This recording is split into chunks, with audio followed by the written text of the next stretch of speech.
Dear students, आज हम लोग पढ़ेंगे कोरोजन एंड इट्स मैकेनिज्म, संक्षारण और इसकी क्रियाविधि। तो कोरोजन क्या है, संक्षारण क्या होता है?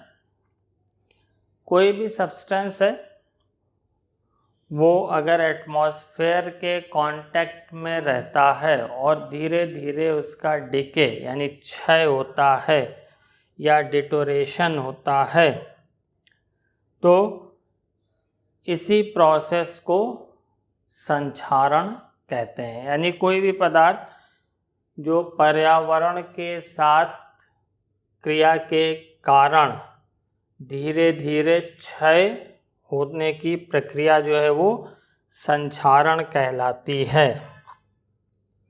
तो इसको जो है कैसे डिफाइन करेंगे? Corrosion is defined as the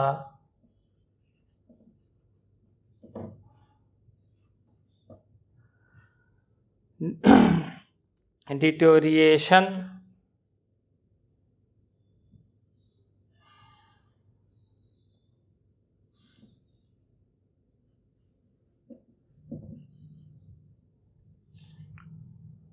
of a substance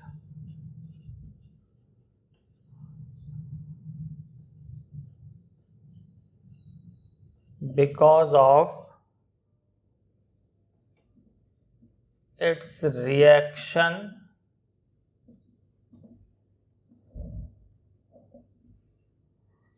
with its environment।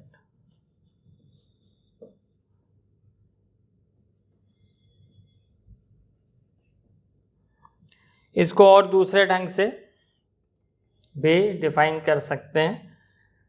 Corrosion में होता है क्या है कि ये फ्री स्टेट से फिर ये कंबाइंड स्टेट में आता है, तो इसको जो है हम दूसरे ढंग से भी डिफाइन कर सकते हैं कि this is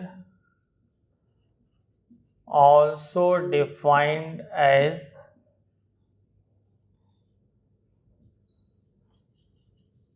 the process by which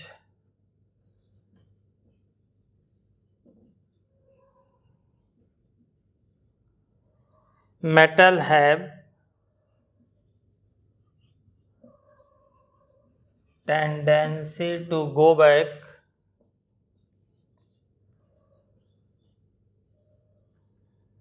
to their combined state।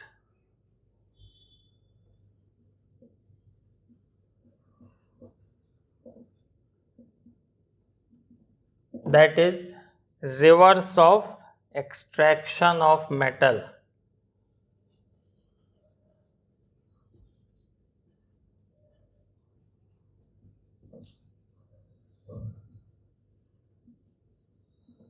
Extraction में क्या होता है, हम ओर से यानी उसके कंबाइंड स्टेट से प्योर मेटल को निकालते हैं। इसमें जस्ट रिवर्स होगा, मेटल जो है वो फिर कंबाइंड स्टेट में कन्वर्ट होगा। यानी इसको हिंदी में हम लिख सकते हैं कि किसी पदार्थ के एनवायरनमेंट यानी पर्यावरण के साथ क्रिया के फलस्वरूप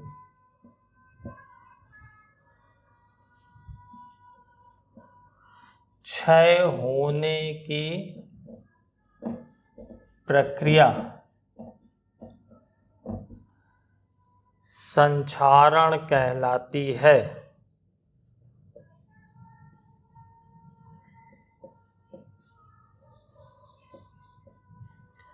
यानी इसको हम दूसरे ढंग से लिख सकते हैं, अर्थात धातु के पुनः कंबाइंड स्टेट यानी संयुक्त अवस्था, धातु के पुनः संयुक्त अवस्था में जाने की प्रक्रिया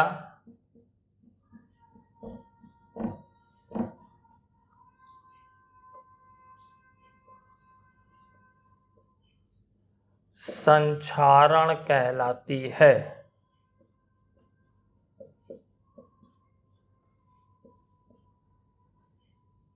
और ये एक क्या होगा, यह जो होगा वो या धातु निष्कर्षण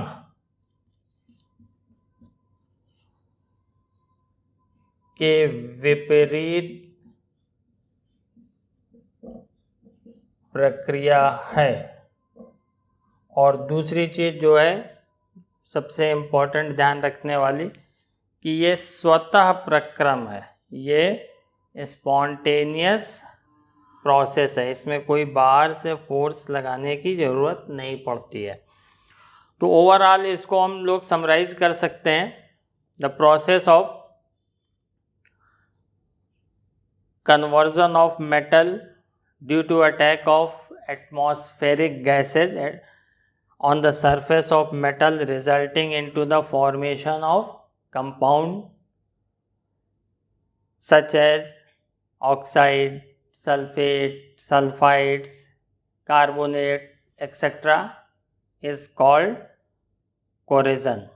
यानी वह प्रक्रिया जिसमें पर्यावरण में उपस्थित गैसें धातु की सतह पर जो है वो आक्रमण करके उसकी बाहरी सतह का क्षय कर देती हैं, उसे संक्षारण कहते हैं। और इसके फलस्वरूप जो है यौगिक जैसे ऑक्साइड, सल्फेट, सल्फाइड और कार्बोनेट आदि बनते हैं। तो इतनी चीज स्पष्ट हो गई होगी कि संक्षारण क्या होगा, यानी एटमॉस्फेयर की प्रेजेंस में होगा और उसमें उपस्थित जो गैसें होंगी वो इसके लिए, कोरेजन के लिए, संक्षारण के लिए रिस्पॉन्सिबल होंगी। अब देखिए इसकी मैकेनिज्म, इसकी क्रियाविधि।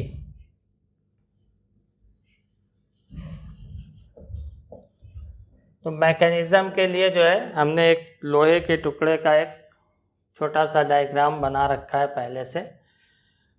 तो इसमें देखिए जो रस्टिंग होती है, यानी लोहे की सरफेस पे आप जानते हैं जंग लगती है, तो इसी को रस्ट कहते हैं। तो जो इसमें आयरन की सरफेस पे जो रस्टिंग की जो प्रोसेस होती है, तो जिस पॉइंट पे उसकी जो लोहे की सरफेस पे जो है स्क्रैच होते हैं, खरोंच होते हैं, या जहाँ से वो मुड़ी हुई होती है, जहाँ से जो है वो,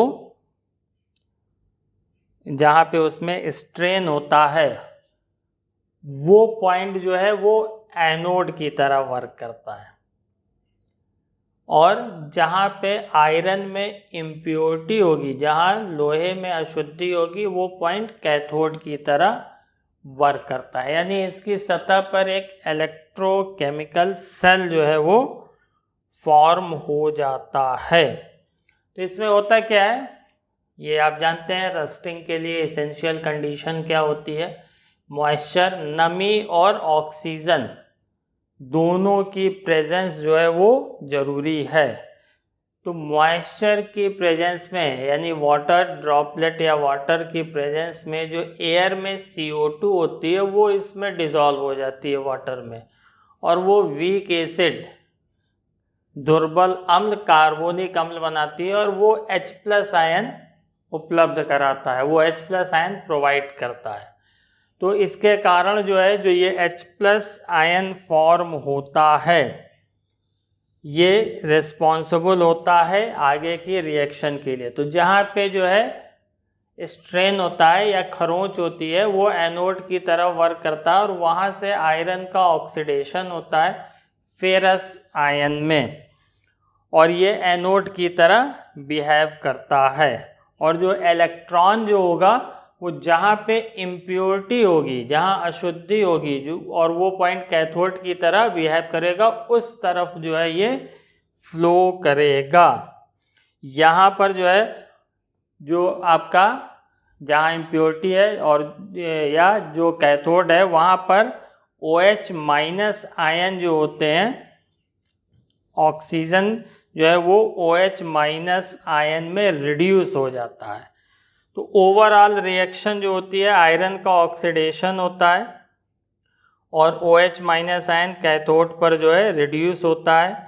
तो यही जो आयरन ऑक्सीडाइज होता है वो एयर की ऑक्सीजन से रिएक्शन करके आयरन ऑक्साइड फॉर्म कर लेता है और फाइनली जो है वो हाइड्रेटेड आयरन ऑक्साइड बना लेता है, जो रेडिश ब्राउन कलर का, लाल भूरे रंग का जो है रस्ट या जंग के रूप में इसकी सरफेस पे आपको दिखता है।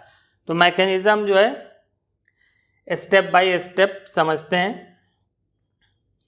तो ये मैकेनिज्म जो होती है इसमें आयरन की सरफेस पे एक इलेक्ट्रोकेमिकल सेल बनने के कारण होती है, एक विद्युत रासायनिक सेल बनने के कारण होती है।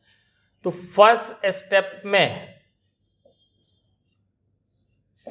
स्टेप में जो है जो एयर होती है,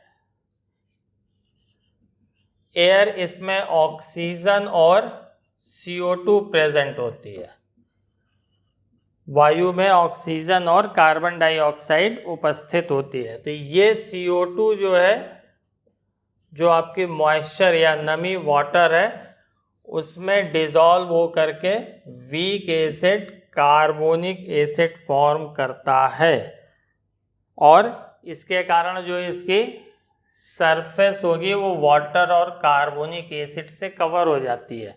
यानी जो लोहे की सरफेस है वो जल और कार्बोनिक अम्ल से जो है वो ढक जाती है। और ये कार्बोनिक एसिड वीक एसिड है तो स्मॉल अमाउंट में जो है ये डिसोसिएट होता है, ये दुर्बल अम्ल है तो ये कम मात्रा में जो है ये वियोजित भी होता है और वियोजित होकर के H+ आयन ये देता है। और इसके साथ वाटर भी जो है वीक इलेक्ट्रोलाइट है, ये भी डिसोसिएट होकर के H+ और OH माइनस आयन देगा। सेकेंड स्टेप में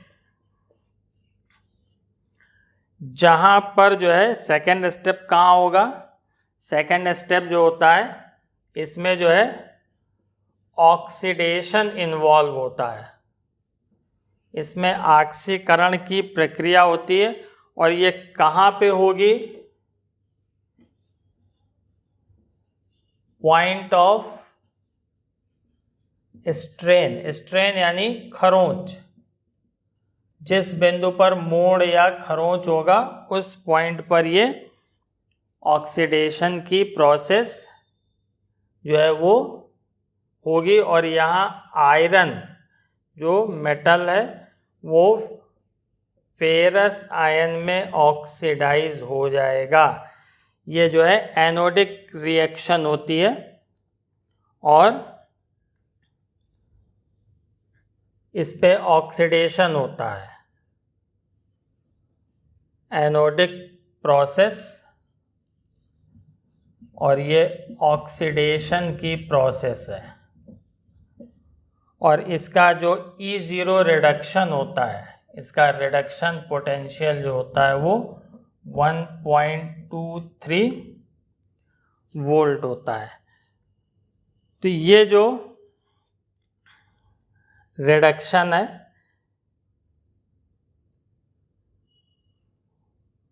यहाँ पे जो है ये -0.44 वोल्ट होता है, -0.44 वोल्ट इसका होता है।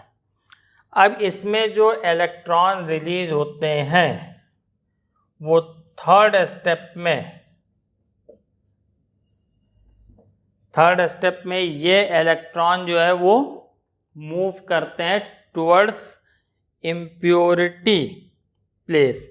यानी ये जो इलेक्ट्रॉन जो है वो जो इसमें रिलीज हुए हैं वो इलेक्ट्रॉन फ्लो करेंगे किधर, जो ऐसे एरिया की तरफ, एरियाज कंटेनिंग इम्प्योरिटी,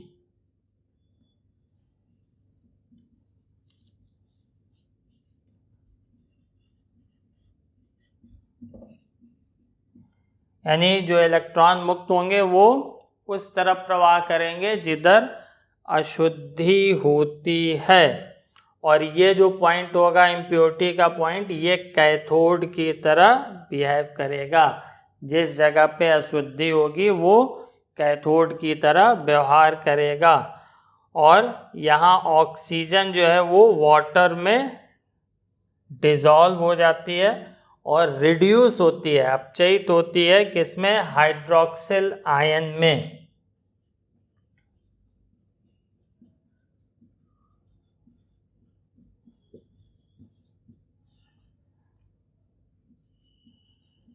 और ये जो है कैथोडिक प्रोसेस होता है और ये यहाँ रिडक्शन होता है।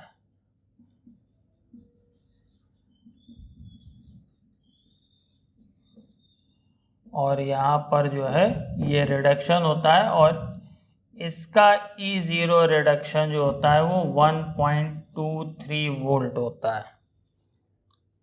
तो ये जो है आपकी कैथोडिक प्रक्रिया होती है और यहाँ पर अपचयन होता है और इस कैथोड पे जो है वो रिडक्शन पोटेंशियल इस रिएक्शन का 1.23 वोल्ट जो है ये ऑब्जर्व किया जाता है। तो इस आयरन वाली इक्वेशन को जो है, इसको आप इक्वेशन 1 लिख लीजिए। आगे नेट सेल रिएक्शन लिखना होगा तो इसी को ऐड करेंगे। अब ये जो रिडक्शन की प्रोसेस है, अपचयन की जो प्रक्रिया होती है, जो ये तीसरे पद में, तीसरे स्टेप में होती है, ये 2 स्टेप में होती है। पहले जो होता है, जो कार्बोनिक एसिड से H+ बना है, वो हाइड्रोजन में रिड्यूस होता है और ये ऑक्सीजन से कंबाइंड होती है, जो डिज़ोल्व वाटर, जो वाटर में डिज़ोल्व होती है, डिज़ोल्व इन वाटर। तो ये हाइड्रोजन जो है, जो एयर में जो मॉइस्चर है, वाटर ड्रॉपलेट है, उसमें जो घुली हुई ऑक्सीजन है उससे कंबाइन करके जो है ये H2O फॉर्म करती है। इसको इक्वेशन 2 कर दीजिए और इसको इक्वेशन 3 कर दीजिए। अब अगर इसमें हम इक्वेशन 2 और 3 को ऐड कर दें, एडिंग इक्वेशन 2 एंड 3, तो आपको क्या मिलेगा, O2 plus 4H plus 4 electron और 2H2O, और इसी का जो है E0 रिडक्शन 1.23 वोल्ट होता है। इसको इक्वेशन 4 कर दीजिए। अब यहाँ से देखिए कि जैसे जैसे H+ आयन की कंसंट्रेशन जो होगी वो डिक्रीज करती जाएगी, जैसे जैसे ये डिक्रीज करते जाएगा तो क्या होगा, इसका pH इंक्रीज करेगा। तो जैसे जैसे H+ आयन डिक्रीज करता जाएगा तो ऑक्सीजन के जो है वो रिड्यूस होने की प्रोबेबिलिटी भी डिक्रीज करती जाएगी। यानी जैसे जैसे H+ आयन की सांद्रता जो है वो कम होती जाती है या pH जो है वो बढ़ता जाता है, तो ऑक्सीजन के अपचयित होने की प्रक्रिया जो है वो कम होती जाती है। और एक्सपेरिमेंटली या प्रैक्टिकली जो है ये पाया गया है कि अगर pH जो होता है विलयन का, जो इसके सरफेस पे बनता है CO2 के डिज़ोल्व होने या गैसों के डिज़ोल्व होने के कारण, अगर विलयन का pH 9 और 10 से अधिक होता है तो जो है आयरन की सरफेस पे रस्टिंग नहीं होती है। यानी एक्सपेरिमेंटली ये it has been found that iron does not rust when the pH of solution at its surface is above 9 और 10। जब 9 या 10 से अधिक इसकी सतह पर जो विलयन बनता है उसका pH हो जाता है तो रस्टिंग की प्रोसेस नहीं होती है।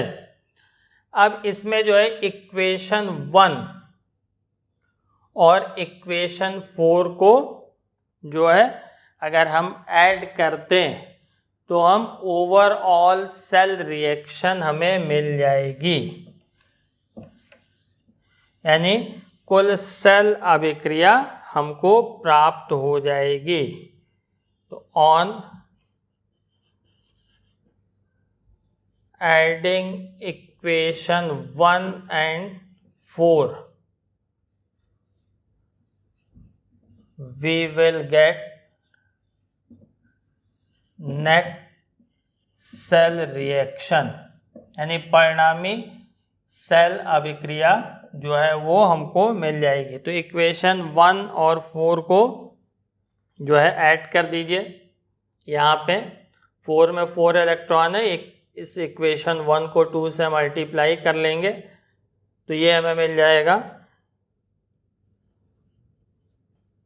2Fe प्लस O2, ये गैसियस फेज में होगी, और H प्लस जो है कार्बोनिक एसिड के डिजॉल्व होने से मिलेगा, ये बनाएगा Fe plus 2 aqueous plus 2H2O। Rest सारी चीज़ें जो हैं वो आपकी हट जाएंगी और इसका E0 सेल क्या हो जाएगा,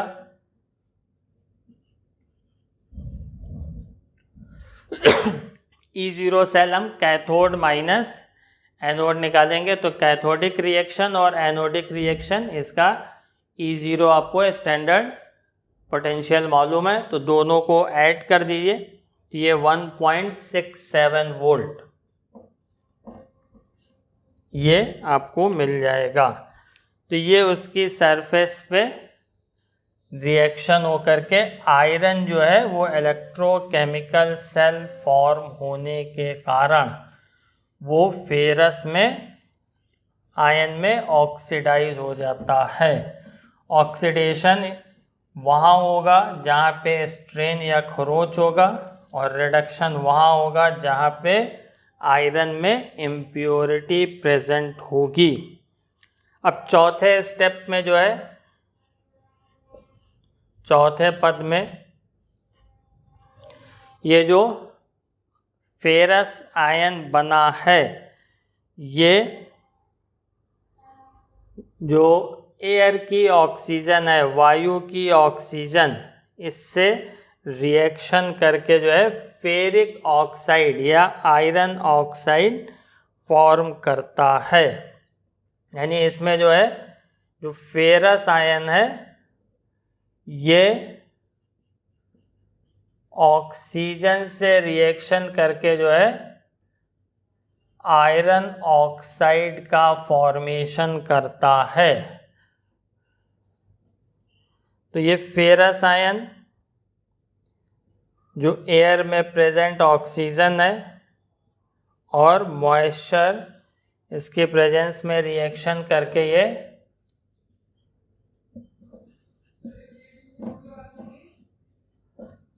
फेरिक ऑक्साइड, आयरन ऑक्साइड बनाता है और इसी का जो हाइड्रेशन होता है फेरिक ऑक्साइड, इसी के जल योजन से जो है वो हाइड्रेटेड फेरिक ऑक्साइड या रस्ट बनता है, जंग बनती है।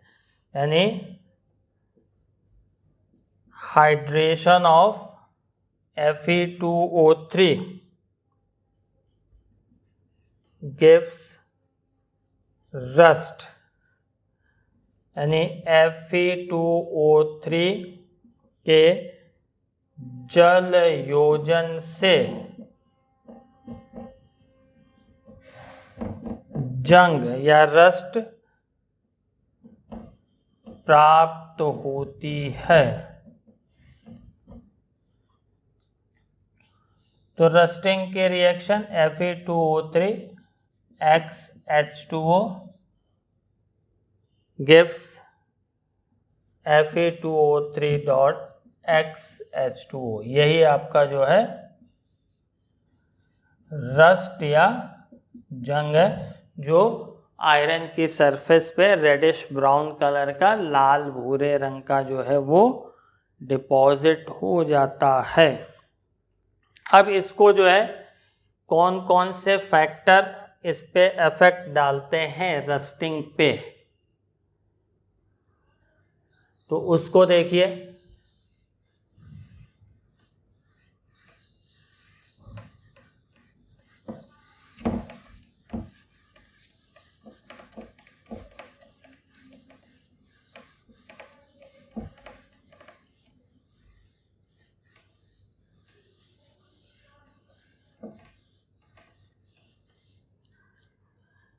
Factors affecting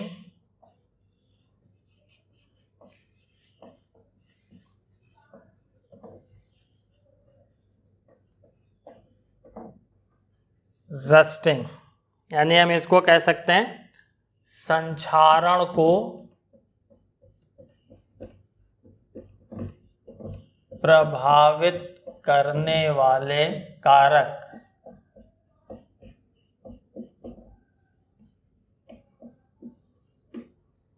तो इसमें कई फैक्टर हैं, 4-5 फैक्टर जो है वो इस पे इफेक्ट डालते हैं। तो 1 बाय 1 देखते हैं शॉर्ट में। डिटेल नोट्स आप प्रिपेयर करिएगा अपनी NCERT की बुक की हेल्प से। पहला जो है वो स्टैंडर्ड रिडक्शन पोटेंशियल,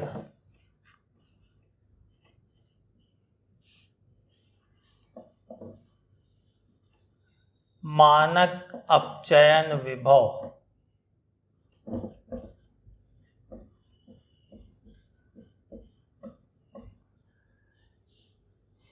जिस मेटल का स्टैंडर्ड रिडक्शन पोटेंशियल जितना ही लेस होगा उसके जो है कोरोजन की प्रोबेबिलिटी उतनी ही अधिक होगी। उसका रीज़न है वो मेटल जो है उतनी ही एक्टिव मेटल होगी।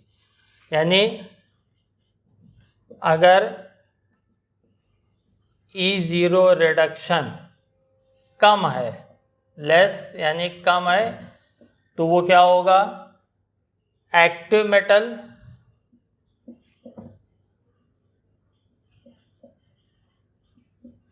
सक्रिय धातु होगी, और जो धातु जितनी ही ज़्यादा सक्रिय होगी उसमें जो है कोरोजन की प्रोबेबिलिटी या रस्टिंग की प्रोबेबिलिटी जो है वो मैक्सिमम होगी। तो ये क्या होगा, greater be tendency of corrosion.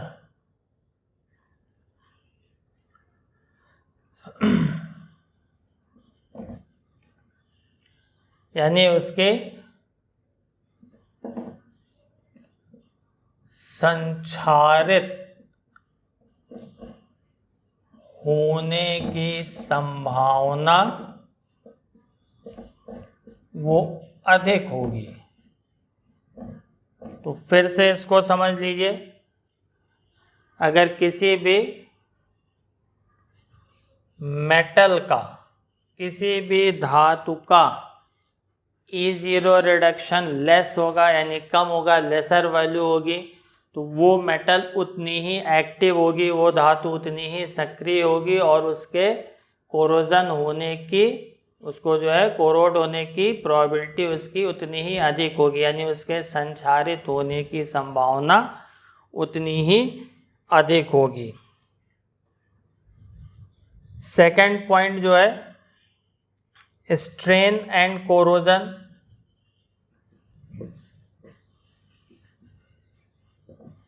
यानी खरोंच या जो है मोड़ कह सकते हैं, खरोंच और संक्षारण। तो इसका क्या इफेक्ट होगा? तो किसी भी मेटल का जो है कोरोजन जो होता है वो स्ट्रेन वाले प्लेस पर अधिक होता है, यानी ये क्या होगा, कोरोजन जो होगा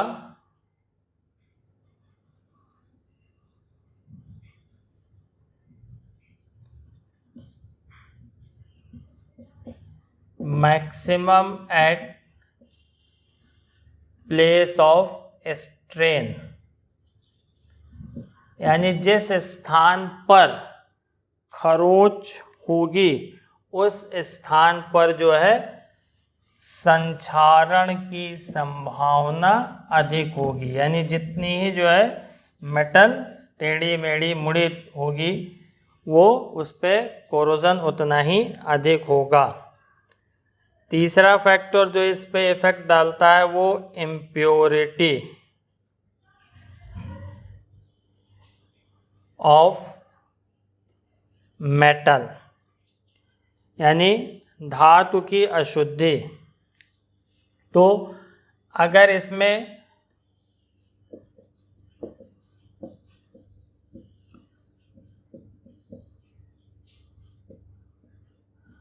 इसमें इम्प्योरिटी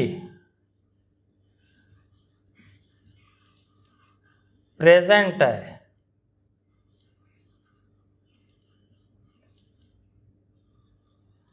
यानी अगर उसमें जो है धातु में जो है अशुद्धि उपस्थित है तो संक्षारण की संभावना जो होगी वो अधिक होगी। ठीक है, यानी probability of corrosion be more या मैक्सिमम, यानी अगर किसी भी धातु में अशुद्धि उपस्थित है तो उसके संक्षारित होने की संभावना अधिक होती है। चौथा फैक्टर जो होगा वो सैलिनिटी ऑफ वाटर, यानी जल की लवणता।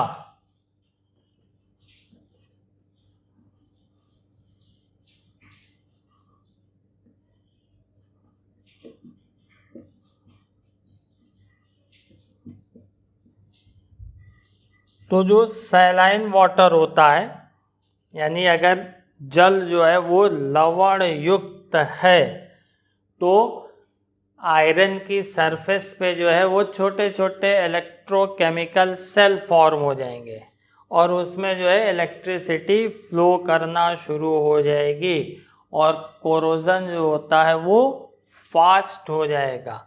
ठीक है, यानी जो आपका लवण युक्त जल है, सैलाइन वाटर जो है,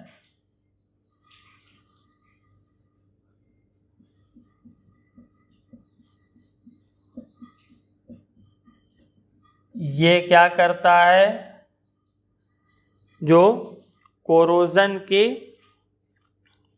प्रोबेबिलिटी होती है या जो है इसकी संभावना को जो है ये बढ़ा देता है या उसको तेज कर देता है। ठीक है, ये increases the probability of corrosion और प्रोसेस ऑफ कोरोजन भी कह सकते हैं, यानी ये संक्षारण की प्रक्रिया जो होगी ये उसको तीव्र कर देगा, बढ़ा देगा। और लास्ट पॉइंट जो है पॉल्यूशन एंड कोरोजन। तो पॉल्यूटेंट जो ऐसे ऑक्साइड, जो मेनली एसिडिक ऑक्साइड वो कोरोजन की रेट को इंक्रीज करते हैं।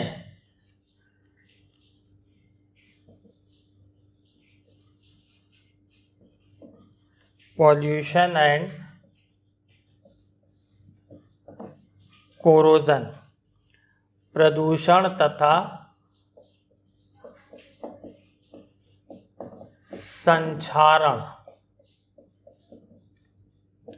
तो इसमें एसिटिक ऑक्साइड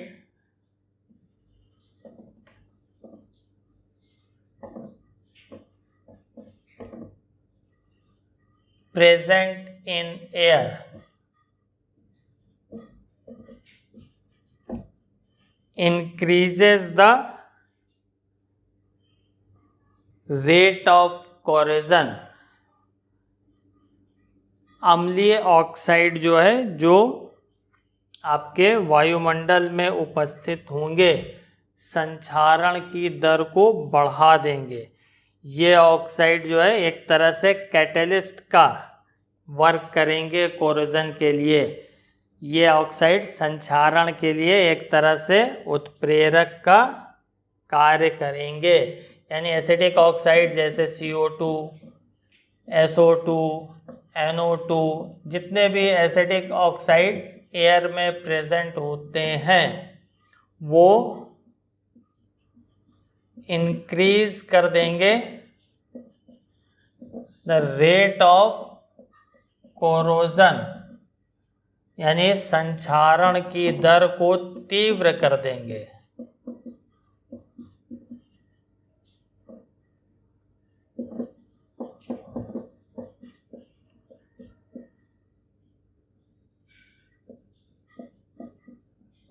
कौन तीव्र करेगा? अम्लीय ऑक्साइड, एसिडिक ऑक्साइड इसके प्रेजेंस में, क्योंकि यही जो है मॉइस्चर में डिजॉल्व हो करके H+ आयन फॉर्म करेंगे, और जैसे ही pH डिक्रीज करेगा, H+ आयन की कंसंट्रेशन अगर बढ़ गई तो pH क्या होगा? घटेगा, डिक्रीज करेगा, और कोरोजन जो है वो फास्ट होगा। उम्मीद है इतनी चीज समझ में आई होगी। Thanks for watching video.